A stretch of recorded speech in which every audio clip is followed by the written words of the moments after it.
Hello, everyone, and thanks for joining us today for this bonus episode of Prescription for Success with our guest, Dr. Marion Mass.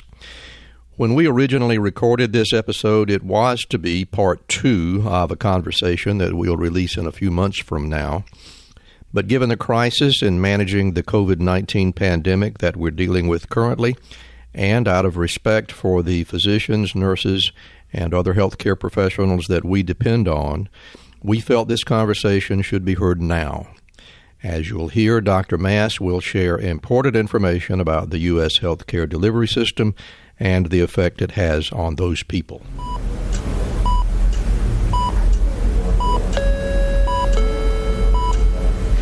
Paging Dr. Cook. Paging Dr. Cook. Dr. Cook, you're wanted in the OR. Dr. Cook, you're wanted in the OR.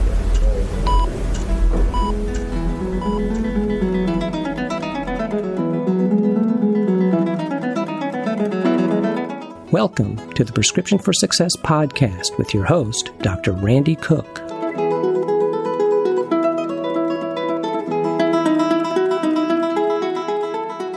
Hello, everyone, and welcome to the Prescription for Success podcast. I'm Dr. Randy Cook, your host for the program, which is produced in cooperation with MD Coaches, a company dedicated to developing and empowering physicians to realize a greater potential and to achieve a greater level of satisfaction in their chosen fields. You can find MD Coaches on the web at mymdcoaches.com. Well, on today's program, I'll be continuing my conversation with Dr. Marion Mass, a pediatrician who is also very active in healthcare advocacy, both for physicians and for patients. It was in that role that she co-founded Practicing Physicians of America, which she also serves as vice president. Dr. Mass has a particular interest in healthcare economics and the effect that has both on delivery of care and access to care. We recorded this conversation on the day that COVID-19 was officially recognized as a global pandemic. So now let's hear that conversation with Dr. Marion Mass.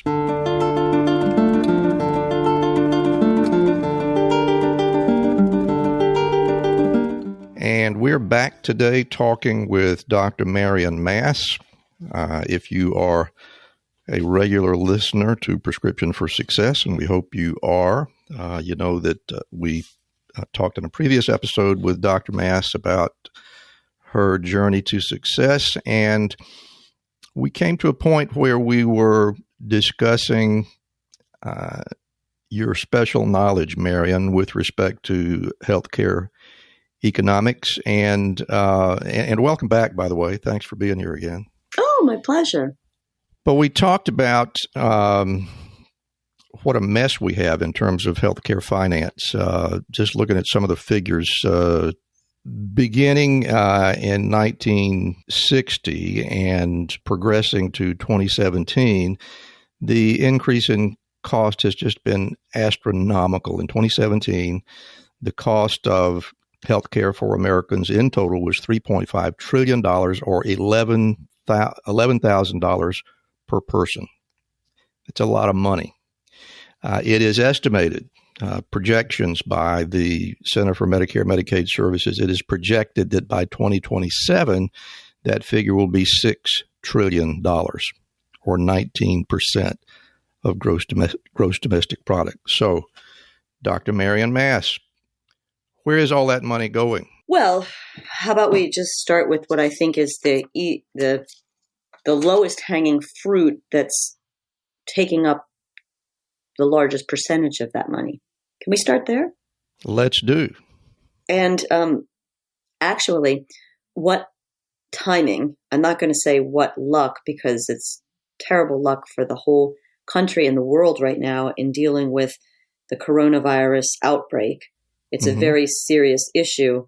But what the coronavirus outbreak is doing in America is it's exposing the very biggest drivers of cost, which are at the same time, in addition to costing America $200 billion a year, hidden covert middlemen in the pharmaceutical and medical supply chains, they're being exposed because we're discovering that we have very fragile medical supply lines, and that because of those fragile medical supply lines, we have a huge reliance on China for our supplies. And we are... Let me just interrupt you for a minute. I suspect that a lot of people are going to be surprised that we're headed straight to this area of supply chain. Because if you ask most Americans, why does it cost so much? They'll say, well, clearly the hospitals are costing so much because they see their hospital bills when they get out. Clearly the doctors cost too much because they get a bill from their doctor when they go in for what seems like a simple visit. I don't think they're quite as aware of drug cost because they kind of get hidden within insurance plans and that sort of thing. But you're taking us right to that very spot, the issue of pharmaceutical supply, if I'm understanding you. Pharmaceutical and hospital supply. Yes. Okay, go ahead. Okay.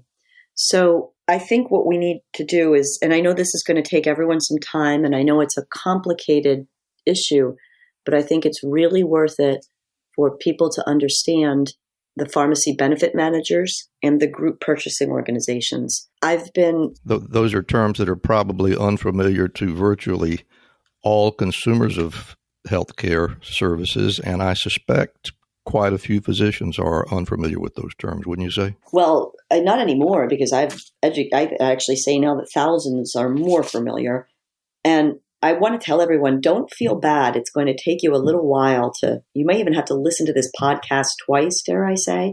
And I know that's a lot, but after studying the system for over a decade, and after studying this particular issue for 2 years and having some wonderful help from people who introduced it to me, it took me a while to get this. And I think I usually pick up things pretty quickly, but it's convoluted. And I think it's on purpose. I mean, haven't we all suspected for decades that there's someone behind the curtain making money that we can't see?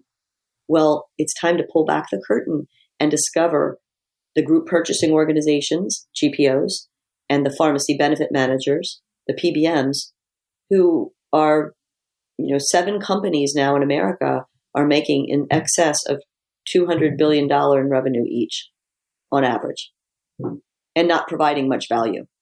Shocking. So who goes first? The pharmacy benefit managers or the GPOs? Actually, how about we let history go first? Is that okay? All right. That's great. Right. So I have to decide how these, I knew you'd like that. I mean, you're sort of like a classicist, and I can tell you know your history.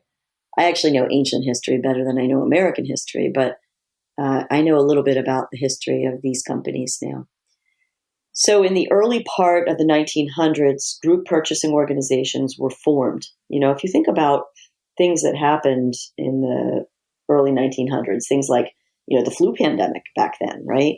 Hospitals were becoming a source for people to have to go to get their medical care.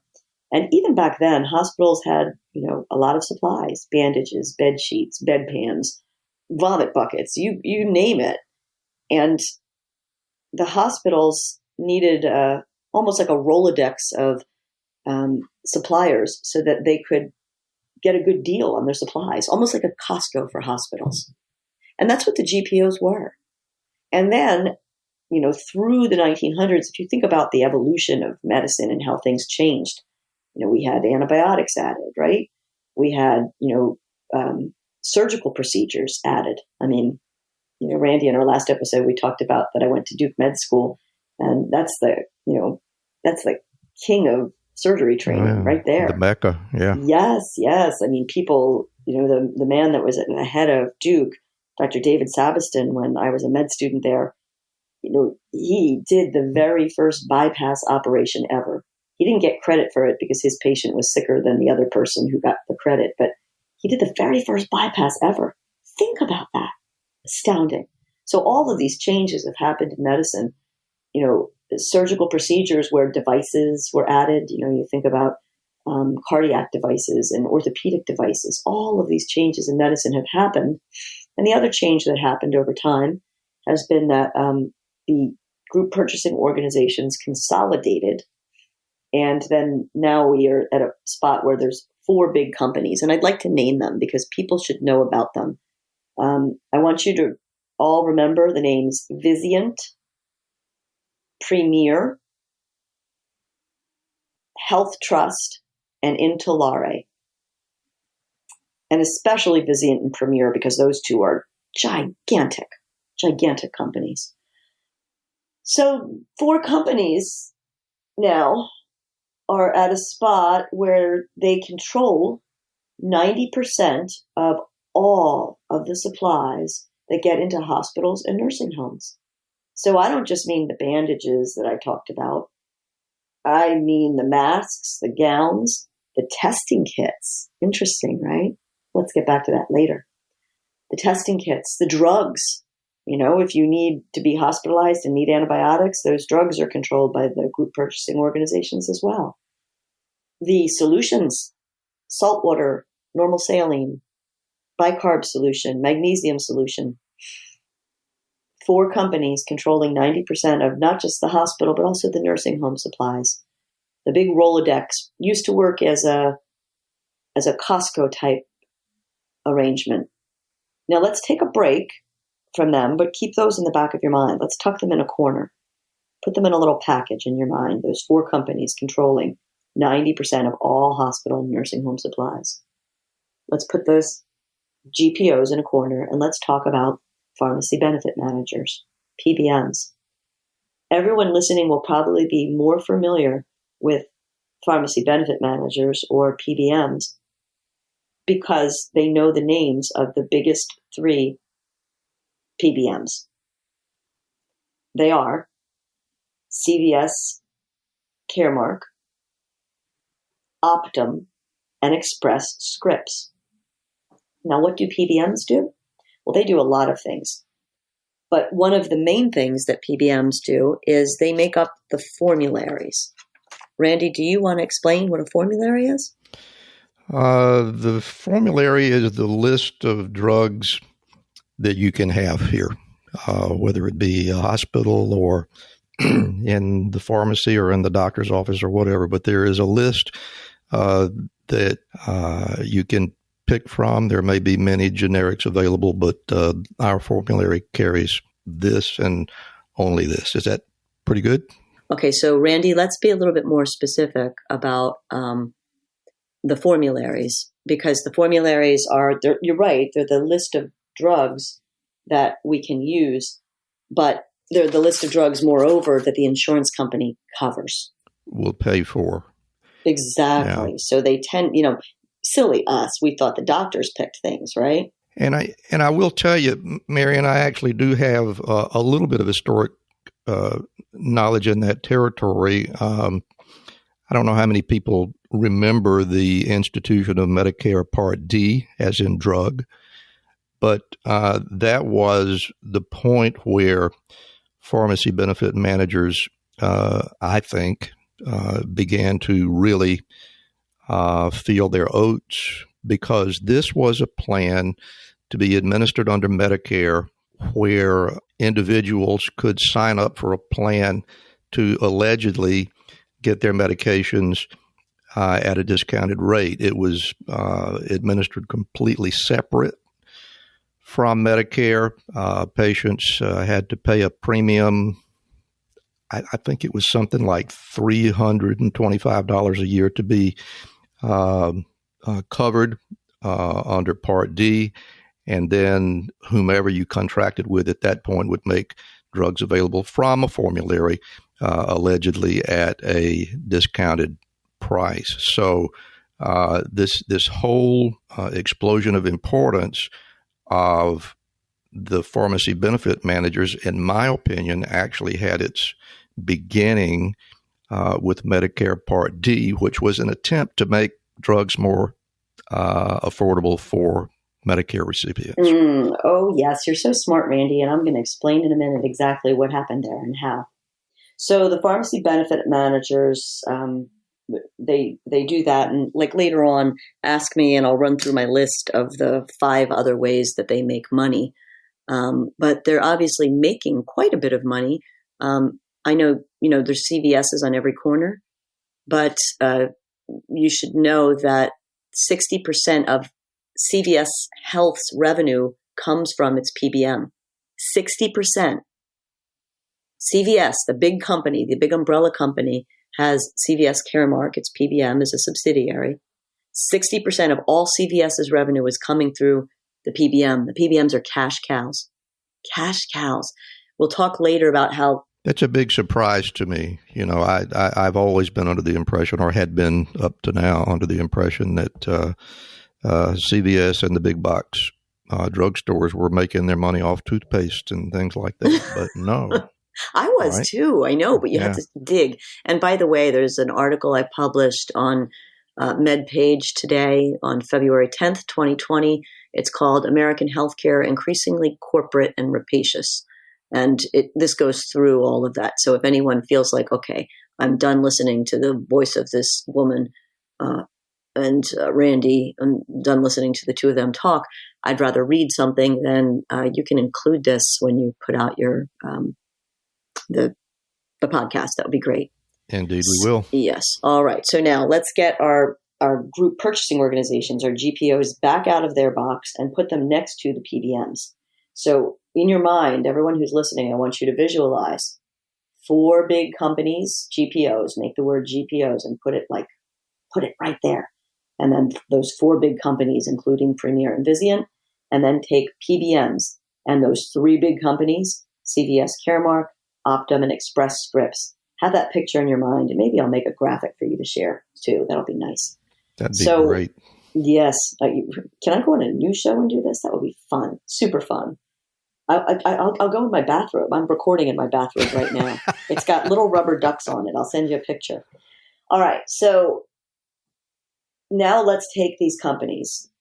For decades, these GPOs are working like Costco's for hospitals and nursing homes. And for a couple decades, a shorter time, the pharmacy benefit managers are doing the administration of all prescriptions in the United States. Now, the big change, the terrible thing that happened, it's always this way. The government got involved. Doesn't that bode ill? Everyone in America on healthcare should realize that whenever the government gets involved, their healthcare is going to become less affordable and less available. Every single time they've done something. Hasn't that happened? Of course it has. And even if people say, well, I love Medicare, everything gets covered. It's that word covered is the problem. Because when you cover stuff, whether it's you're covering up the formularies in hospitals, or people are covering the drugs in hospitals, or people are covering prescription drug benefits, or they're covering insurance, or they're covering through Medicare or covering through Medicaid, when they cover it, they're also covering the cost. And when they cover the cost, it stays hidden and high.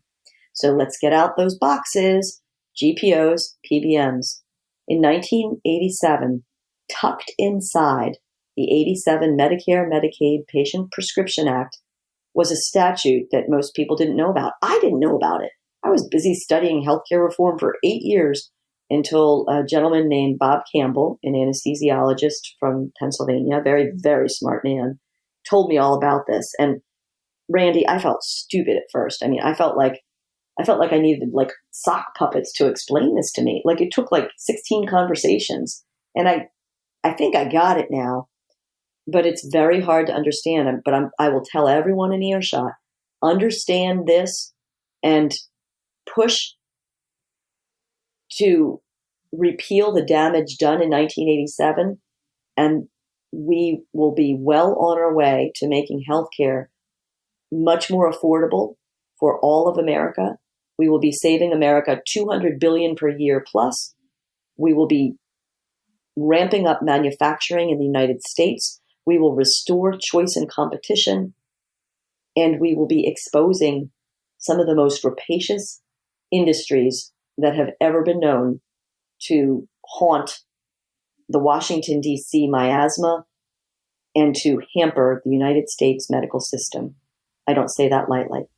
Yeah, Marion, I really want to underscore that. And, I'm in a position to have seen the change. And I have to say we were taken quite quite by surprise. We were taken from behind because, as you are aware, the number of administrative personnel in the healthcare world today is about 3,200 times bigger than it was when I started practice in 1980. And I think the reason that came about was because healthcare delivery or finance of healthcare delivery became so complicated that it was easy to convince physicians that they just didn't have the capacity to understand that, and it would be better left to the business people.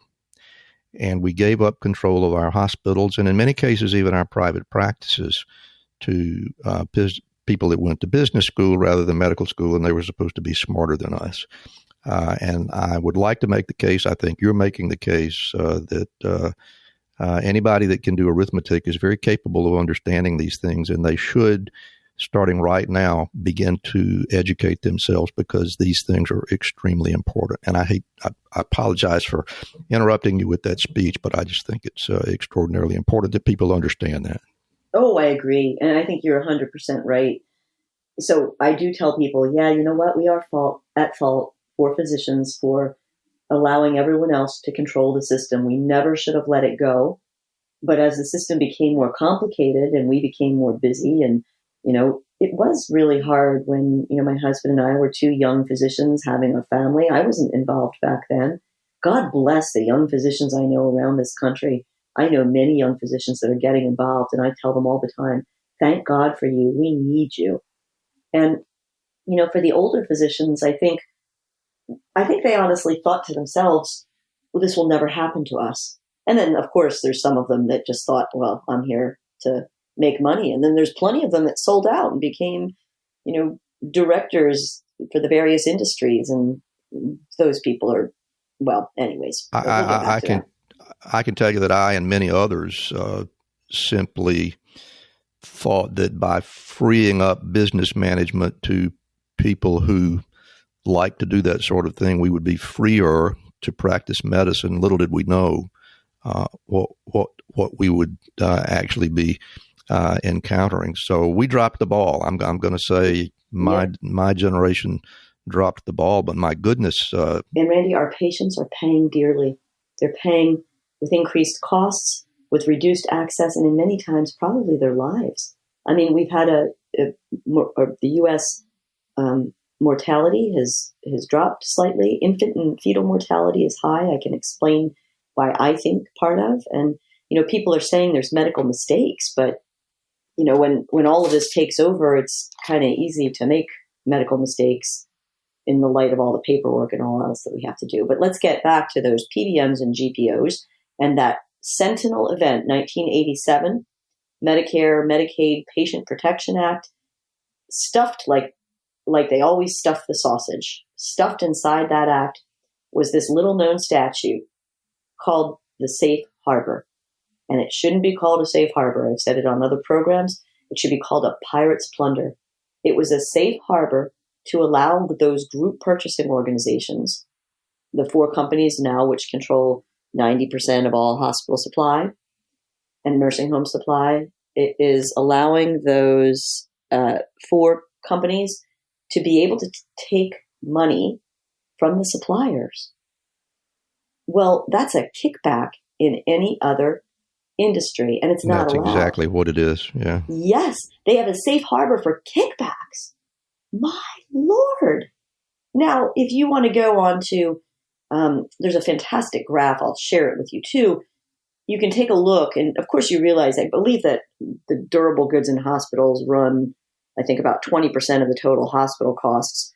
Of course, I'm not sure what the administrative salaries are, but the hospital costs are the biggest cost driver. They're even outpacing college tuition. And with two in college, I know all about the pain of that.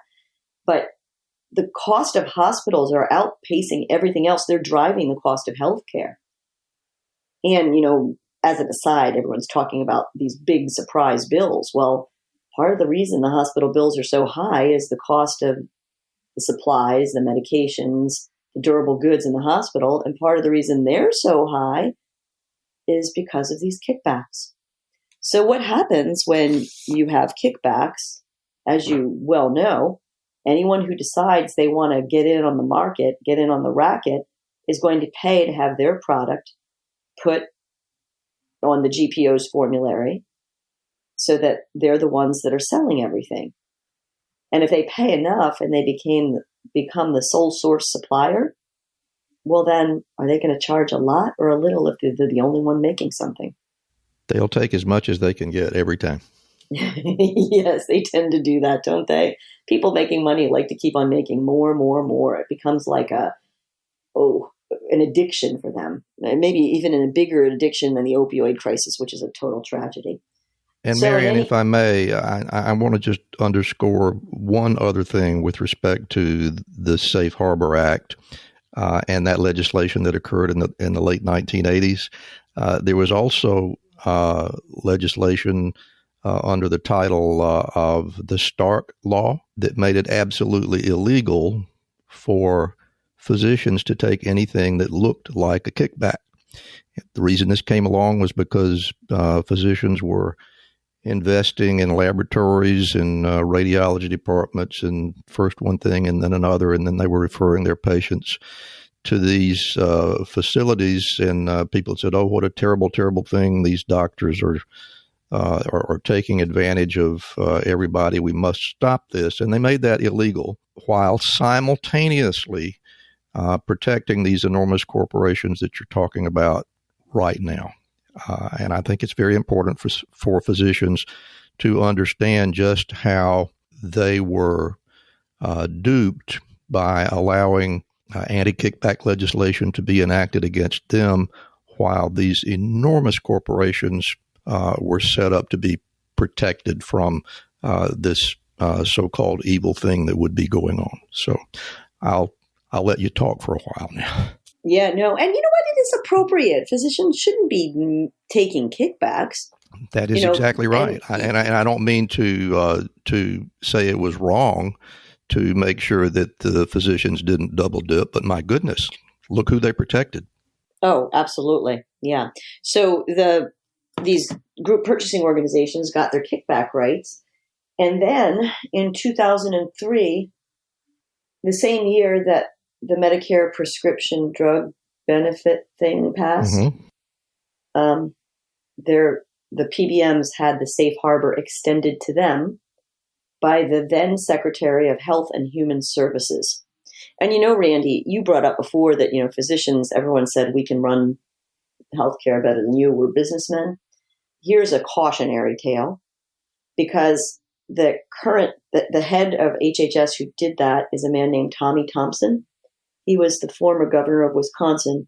And before he was the governor of Wisconsin, I think he was the president of Amtrak. You can check my facts on this. But so how do you go from running a train company to running, being a governor, and then all of a sudden you're going to be the healthcare expert in the nation? Right. And, this was, 2003. This was G.W. Bush.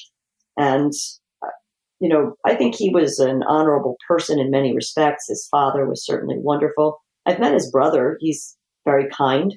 I met his brother right before Barbara died. And we talked about Barbara. I was at a healthcare symposium. He was giving the keynote, and I made a comment, and then he wanted to hear more about what I was doing.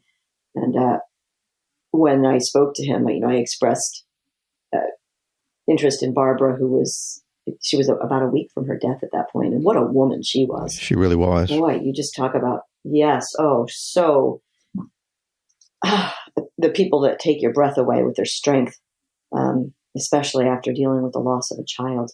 But in any case, Jeb was really very kind. He gave me his personal card and his personal address. I sent him a mass card after Barbara died and after his father died.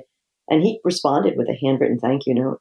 I mean, it really speaks to how good breeding is important. I think it always matters. Manners always matter. Anyway, we digress. So in 2003, GW's HHS secretary launched the prescription drug program on America. I did call and complain to whoever wanted to listen, but that wasn't very important back then. I was busy having child number 3. It was 16 years ago, and that child's been running me ragged since. But in any case, the same year and the same person, the same HHS secretary, unrolled prescription drug program and unrolled the safe harbor for PBM kickbacks. So interestingly enough, they don't call them kickbacks. I think they find it distasteful. They call them rebates. And, look at this. I mean, the safe harbor, they make it sound nice, right? Rebates, they make it sound like the patients are getting them. Are you getting any rebates, Randy? Not yet. Are your patients getting any rebates? I'm sure the check's in the mail. Yes. Are your patients spending less on prescription drugs? No. They're spending more on prescription drugs, and hospital bills are higher than ever. And I think it's in part because of these legalized kickbacks. And the other thing that, we pointed out is that we now have the ability for people to just buy sole source contracts.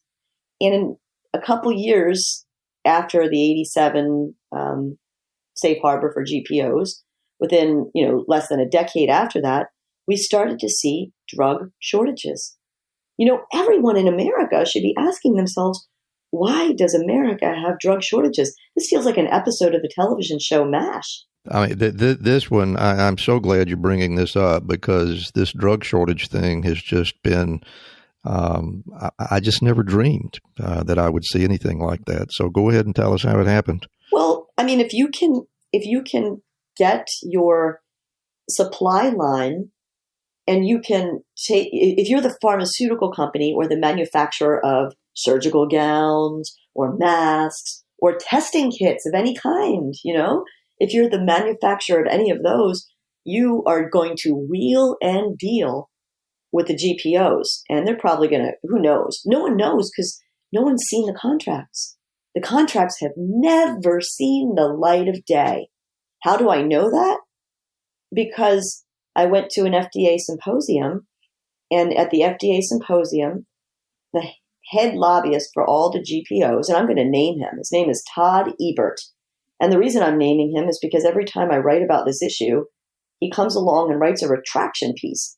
And in his retraction piece, he calls me a conspiracy theorist and kind of says something along the lines of, oh, ha, ha, ha, ha, Dr. Mass is a conspiracy theorist. GPOs are saving Americans money. Well, you know what? All of my work that I do, as you know, I don't get paid a cent for. None of this advocacy do I get paid for.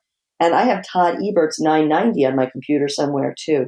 I think he makes like 1.9 million. Well, that doesn't seem fair. He's this big, tall Danish man, and he's calling me a conspiracy theorist in the press, and he has a lot of power, and I'm just the lady in a bathrobe trying to expose people who are costing America money. All right, so anyway, let's go back. This idea that if you want your product into a hospital or a nursing home, or if you want your product onto a drug formulary, you have to pay to get it there. It's pay to play. And if you're a big company, or if you have enough money, you can pay the big bucks, and then you get to be the only one who's making the drug or the supply or whatever it is. And how does this affect Americans? Well, let's just say that you have to have, let's just say that you're a woman and you're pregnant and you're going into labor early at 32 weeks and your blood pressure is sky high. So you have preeclampsia, which is a dangerous condition. And by the way, it's higher among African American women. We don't know why, but it still needs to be treated when we see it, right? So you're pregnant and you're going into a situation of high blood pressure, and you show up at the hospital 32 weeks pregnant. Well, the first thing they should do is give you some normal saline to hydrate you, because hydration decreases the risk of premature delivery and will potentially drop your blood pressure slightly. But there's a shortage of normal saline. Look it up. There's 150 drugs and solutions on the shortage list. I can provide the list, and they're critical things. And who would have ever dreamed that we would run out of salt water, right? Sure. And we already had, starting in 2014, saltwater shortages.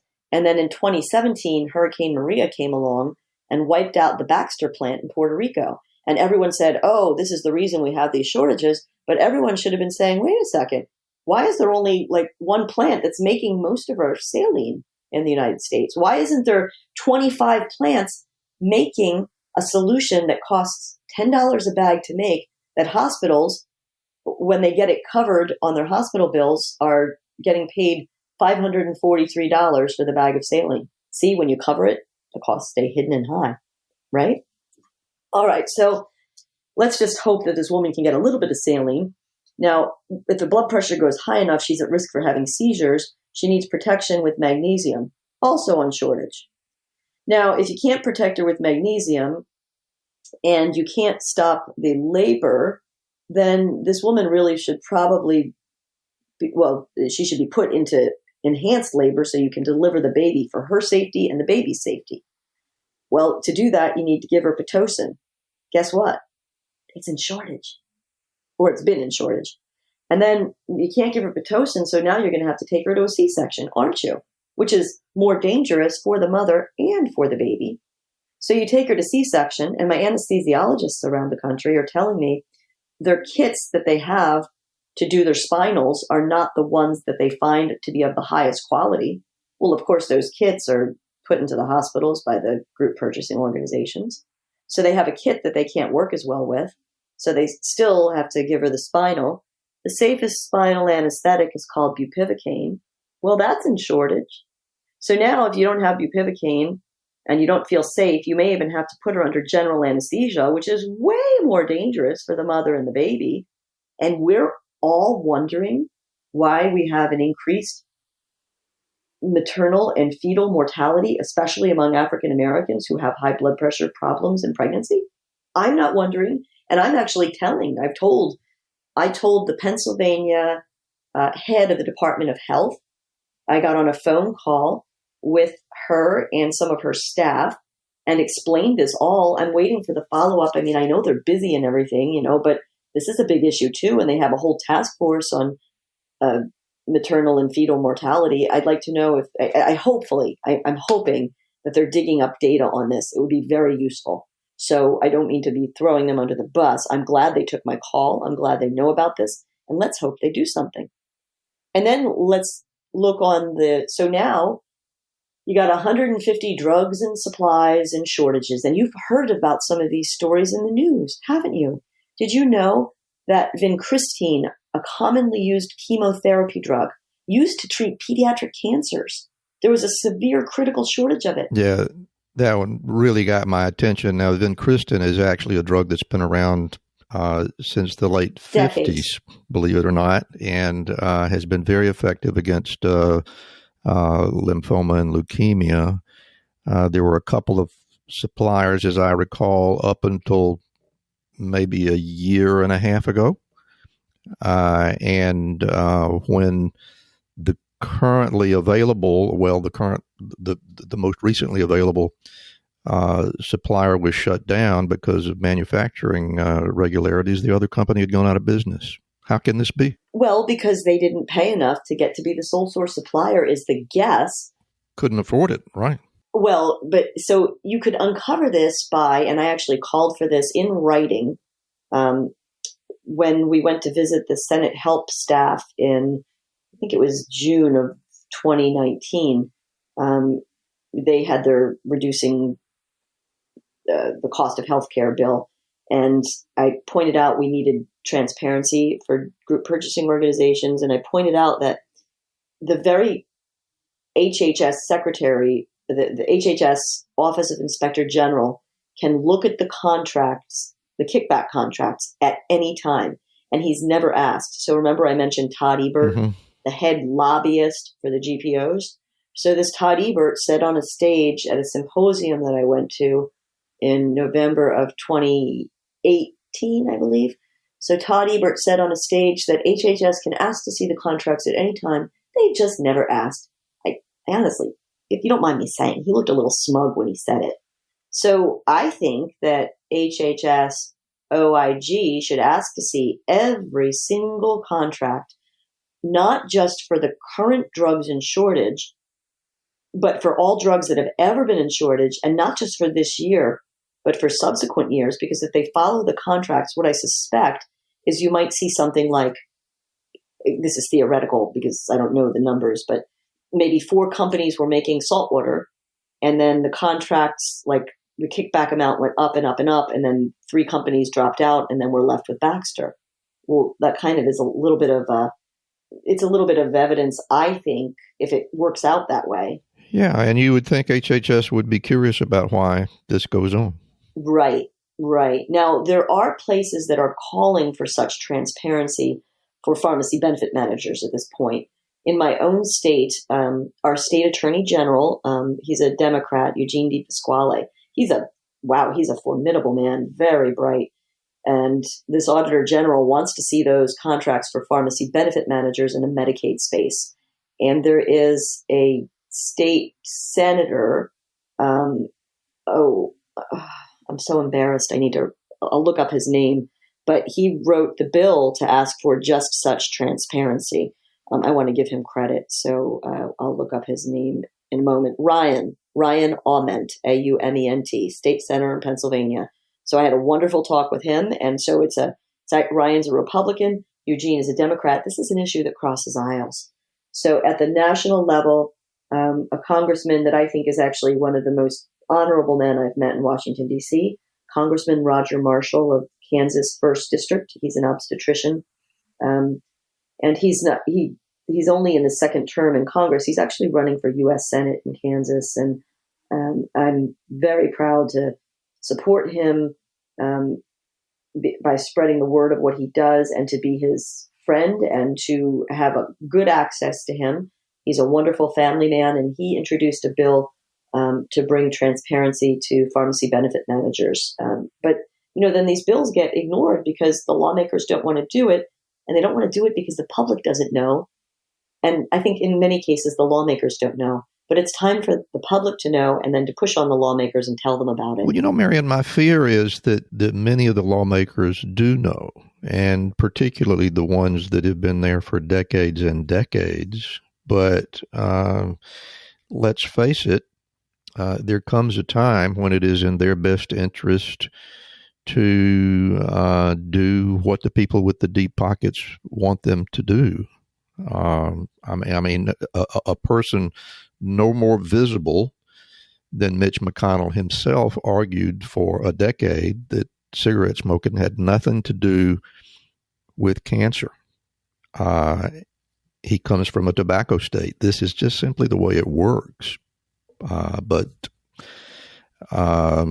citizens as a whole and doctors in particular, I think, have just been very disinclined to ask the kind of hard questions that you've asked and get to the facts. So thank you very much for bringing us to that point. No, that's okay. It's confusing, though, isn't it? It is very confusing. And like I told you, I didn't understand this. So I'm trying to get out the verbal sock puppets here.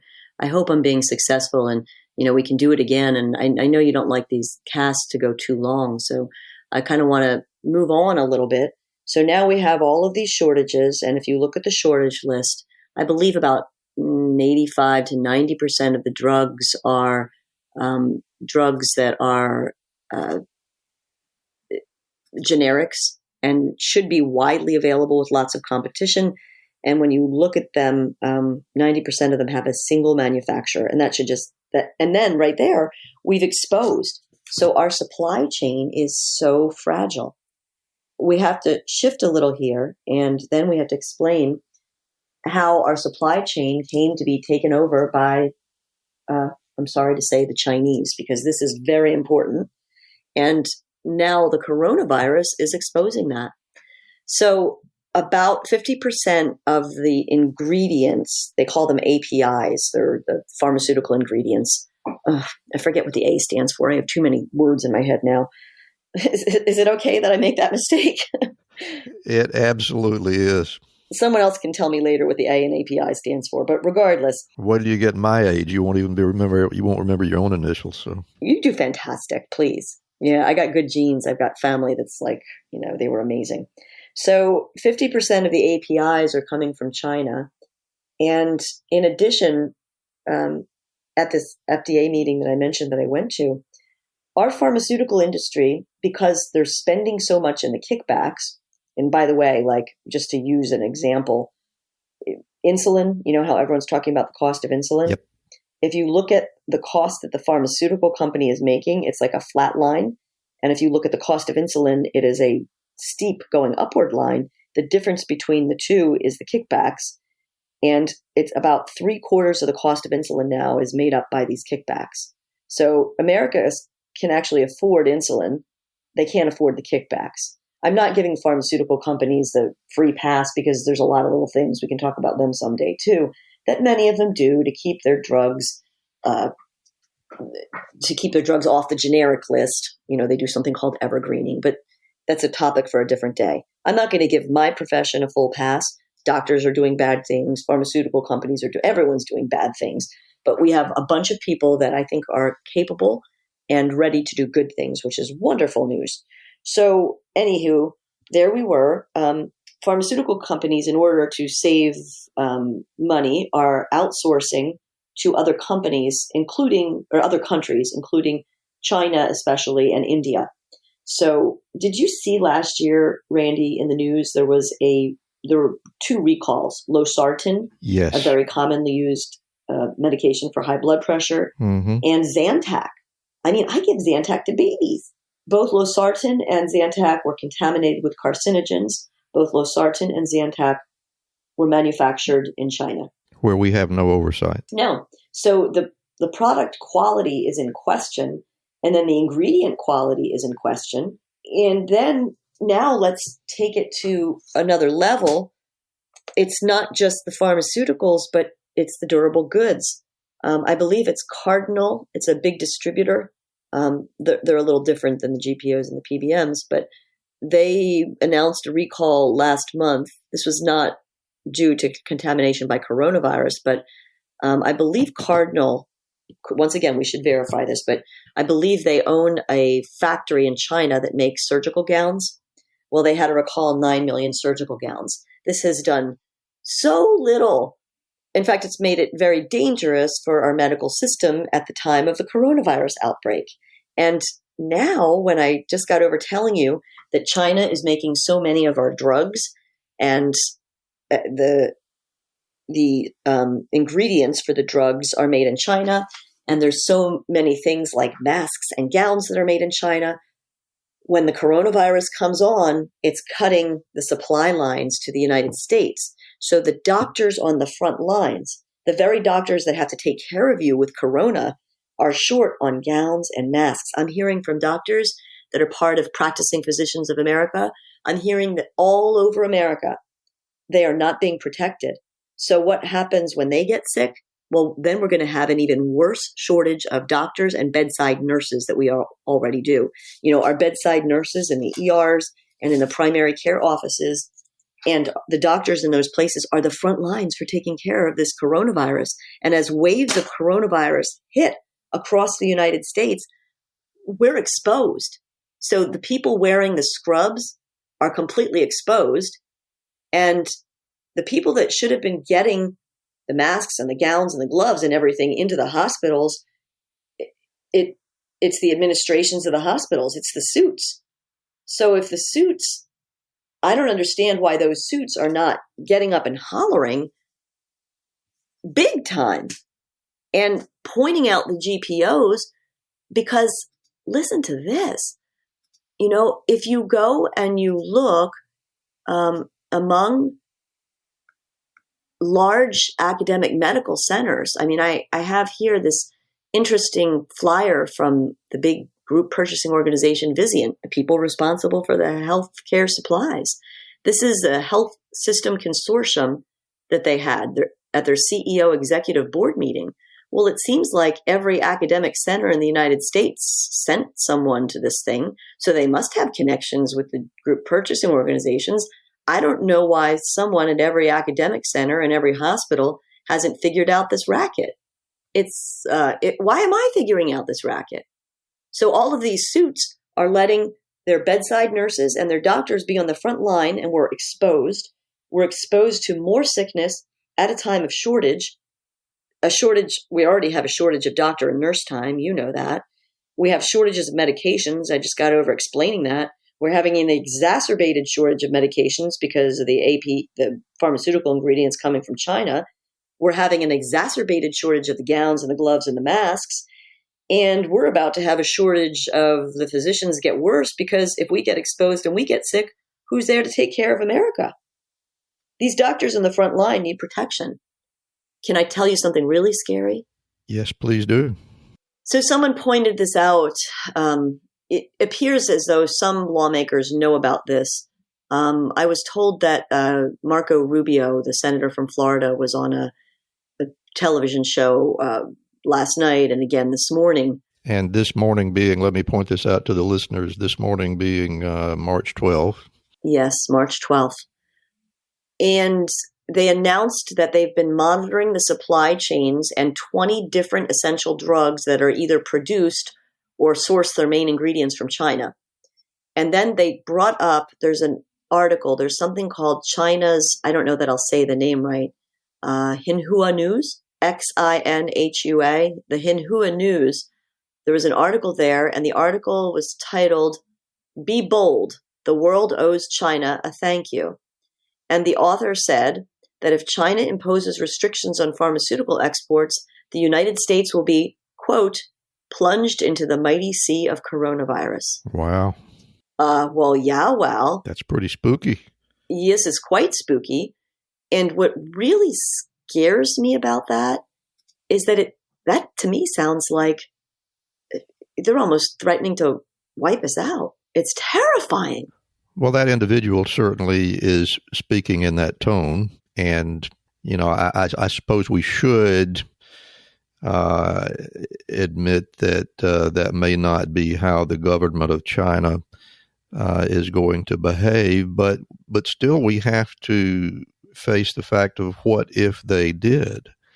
You know, you have just beautifully pointed out that we have painted ourselves into a terrible, tiny corner of being totally dependent on a potentially hostile power that holds great control over our methodology of delivering medical care. And I think it goes without saying that cannot be a good thing. No, I don't think it is at all.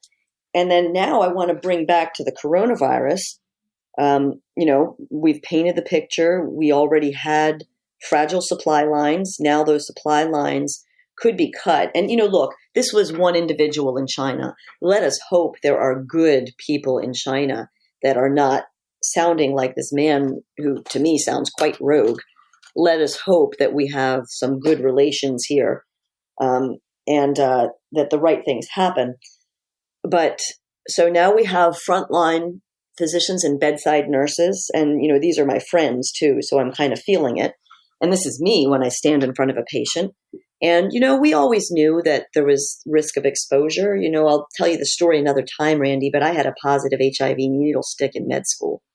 It was a horrifying moment. It was in, I think, 1991 at the height of the epidemic when HIV was a death sentence.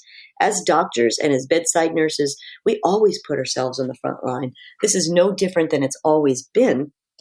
But the other concern that I have here is that everyone is ramping up, you know, making the vaccines and so on and so forth. We have to make sure that we have ingredients from reliable sources. Absolutely. All right. So, Randy, I want to bring up an issue to our listeners, and this is kind of new and very fringe. So I hope they get to hear this quickly. There's a medication called chloroquine that has been out. You've heard of it. It's been out there for decades, right? Long time. Yeah. Yes. And in fact, you probably know that chloroquine is most used in the country of Africa as it's a preventative for malaria. Exactly. Mm-hmm. It's actually interesting that there's very few cases of coronavirus in Africa. Don't you find that interesting? That is interesting. Yep. A lot of people taking chloroquine in Africa to make sure they don't get malaria. They appear not to be getting COVID-19. Now, that's not a study, okay? So sure. I don't mean to be implying that.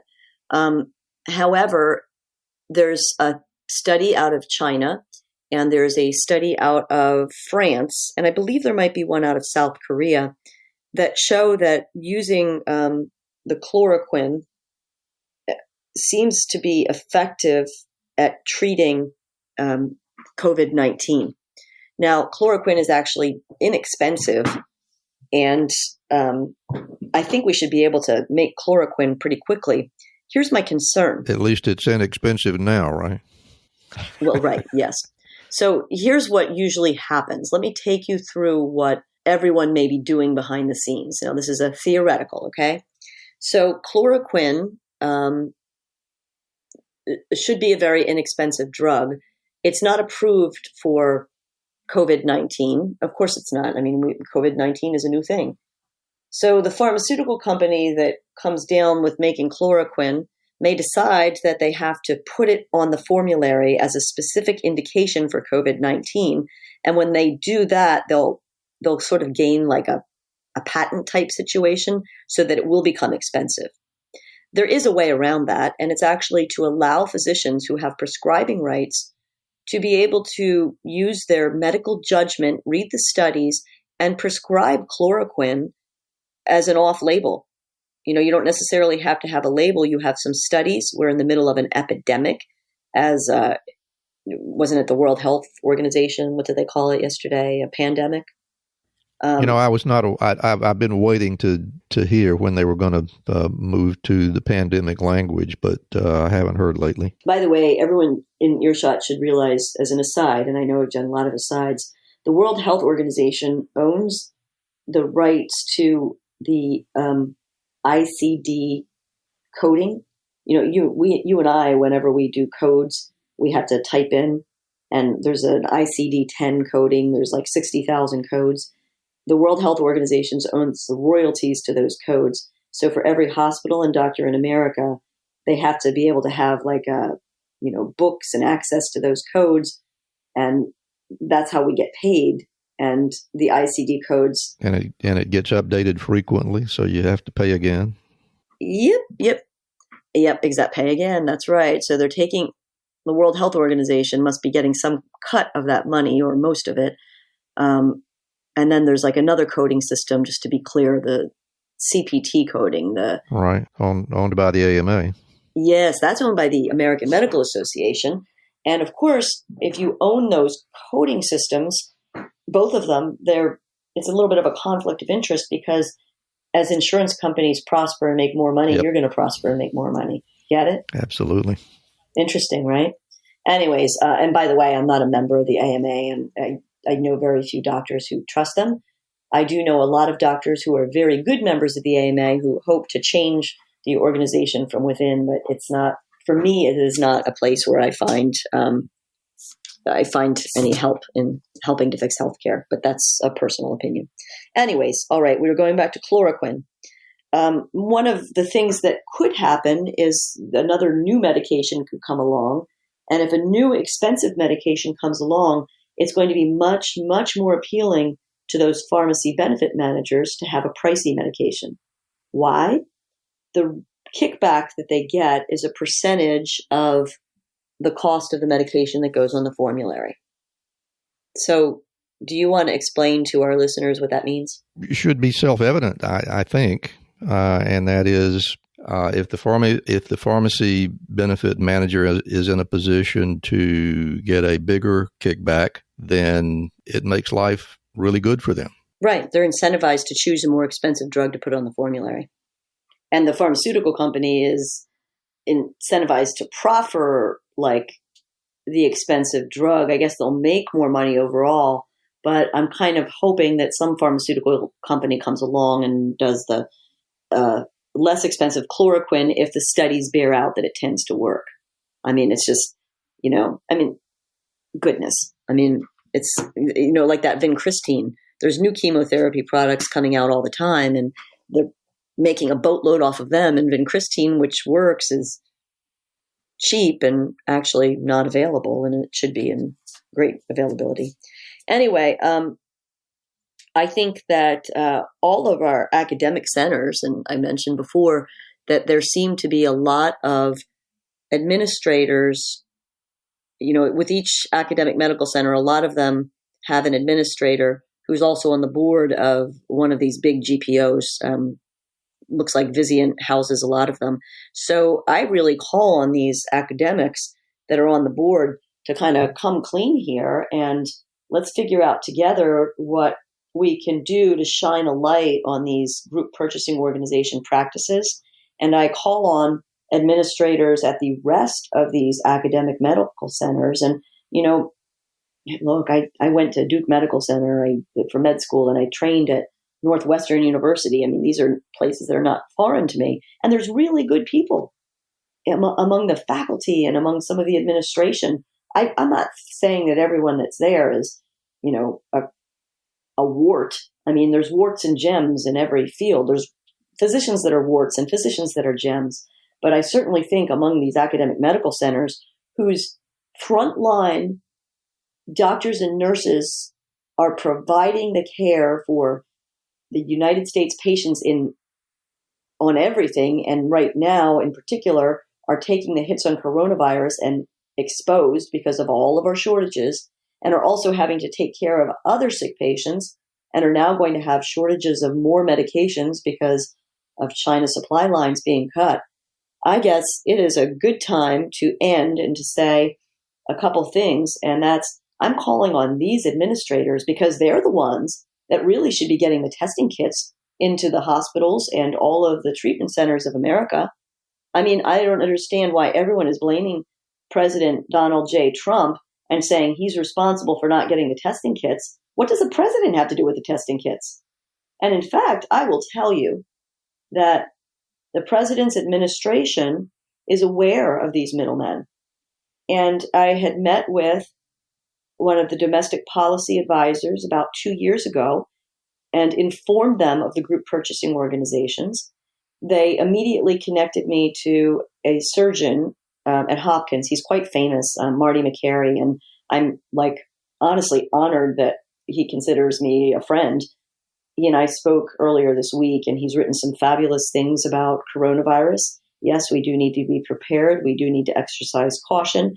We need to try to knock and prevent the spread before it gets out there. But Dr. McCary wrote a book called The Price We Pay that I heavily recommend.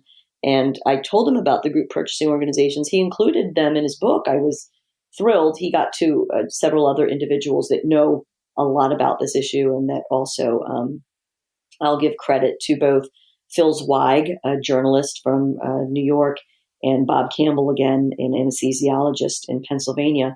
Those two are the real deep knowledge people on GPOs. And Dr. McCary knows about it.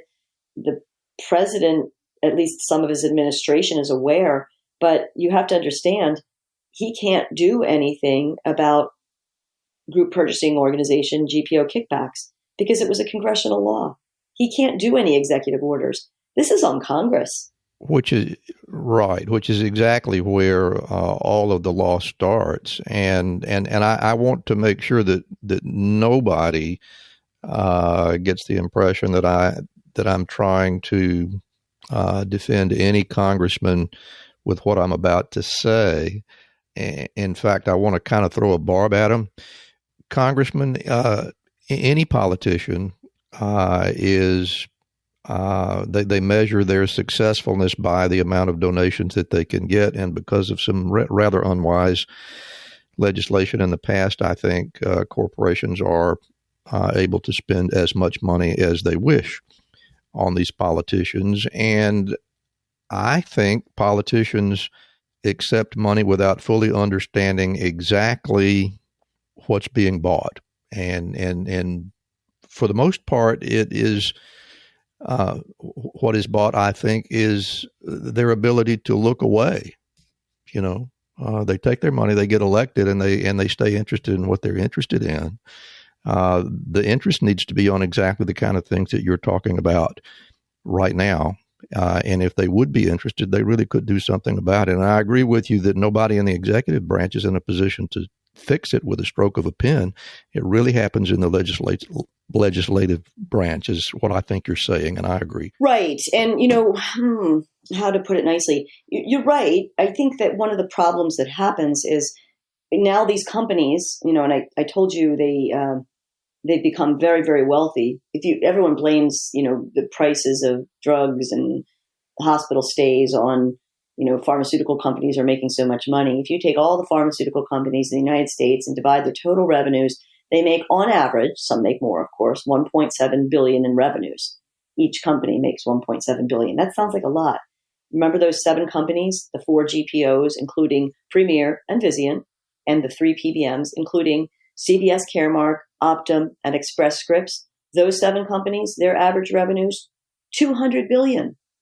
And by the way, they don't do any manufacturing, they don't do any research, and they're not even shuttling the drugs around. They're not doing the distribution. They have hired henchmen for that. So as to what could happen when they make so much money, well, they do what Todd Ebert, the head of GPO supply chain lobbyists do. They run around telling everyone, we're saving money. And if you're down in Washington, D.C., and you have to worry about coronavirus, and you have to worry about American sovereignty, and you have to worry about the stock market, and you have to worry about the price of tea in Arizona, and you have everything to worry about, and you have someone who walks into your office probably once a week, who knows, maybe even every day, and says, oh, don't worry about it, we're saving money, and by the way, let's go out for dinner, and then, the next thing you know, someone connected to that company slipped you a little donation. Well, what are you going to do? I just think they're misinformed. And I think if we the people, Randy, we the people become informed and we call our congressman and say, yoo-hoo, votes are more important than cash. They always have been. And we the people are your bosses. And it's time for you to make kickbacks illegal again, because these kickbacks are costing us $200 billion a year, forcing jobs to be shipped overseas, and we want those good jobs back here in America because those would be wonderful manufacturing jobs across like a broad variety of Americans, assembly line jobs all the way up to, good managers, etc. And we're at risk because we have a fragile supply line because of these kickbacks. And in addition, we're wasting so much money on these kickbacks themselves. We could be using that $200 billion a year that the kickbacks are costing, and we could be putting it towards curing cancer, curing Alzheimer's, fixing the coronavirus epidemic, making gowns, making gloves, making masks. How hard is it? For the love of God, make kickbacks illegal again. Yeah, you're just absolutely right on it. And it is beyond me how we manage to overlook the reality that a drug that is bought in the United States costs 50 or 100 times more than it does in any other country with a free economy. There's something about that doesn't add up, and we should be asking better questions. And with people like you sounding the alarm, I'm hoping that we will see more of that, but we certainly have a big job ahead of us. Don't you agree? I completely agree. If you think about it, Randy, the only potential kickbacks that are open for all Americans to see are those between pharmaceutical companies and device companies and physicians. Even nurses, like the nurse that runs Johns Hopkins University, like his kickbacks that he might be able to take. It's a nurse that's the president of Johns Hopkins. Kickbacks that nurses take and nurse practitioners take, no one knows if they're taking kickbacks from pharmaceutical companies. No one knows either, like, are PBMs paying off physician advocacy groups?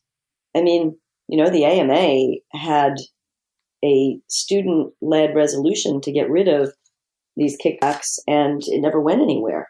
Why is that? I want to know if physician advocacy groups are taking money from any of these entities. I want to know if think tanks are doing it. Think about these think tanks. Where have they been? Seems a little thoughtless for them to have missed that. I mean, they all get paid. I don't mind not complaining getting paid I don't want to be paid for advocacy. It's a service. It's part of how I fulfill my Hippocratic oath. But once again, I'm going to say, for the love of God, in the healthcare space, make kickbacks illegal again. Well, Dr. Marion Mass, I want to thank you for beginning to sound this alarm, and I want to thank you for spending a little more of your valuable time with us today. It has been just as enlightening as our previous interview, and I can see that we might want to have you back in the future as things progress, and we can take our temperature, if you will, from time to time and see if we're making any progress on that. So if you're agreeable, we will keep you in mind for future shows. That would be great. Wonderful. Before we go today, as always, I want to make sure that I give you an opportunity to tell our listeners how to find you and how they should follow you with email addresses or whatever contacts you would like to put out there, if you would like to go ahead with that right now. Yes. So actually a very simple way for modern day people to find me. They could go to @mass_Marion on Twitter. And then they could go to practicingphysicians.org to find the Practicing Physician page. And then Practicing Physicians of America is part of the larger Free to Care network. It's a network of multiple groups. Now all these groups are growing, but I'm guessing we're 40,000 plus doctors and 3 million lives at Free to Care. And you can find the number 2 care.org. And so those are places to start. And you can find me on LinkedIn. I'm usually by my name. I'm pretty transparent.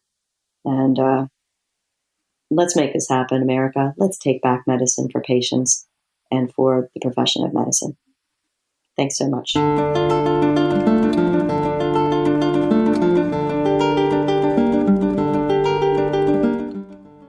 And that will bring to a close another successful Prescription for Success podcast. Remember, you can subscribe to our show and glean more insight about my guests by reviewing the show notes on our website, rxforsuccesspodcast.com. And while you're there, we'd really appreciate it if you would leave us a comment or a question. We like to read those on the air from time to time. And finally, if you'd like to help support the show and gain access to members-only content, you can become a patron by visiting the Patreon website at patreon.com/RX for Success podcast. Thank you very much for listening today, and please join me next time for another Prescription for Success.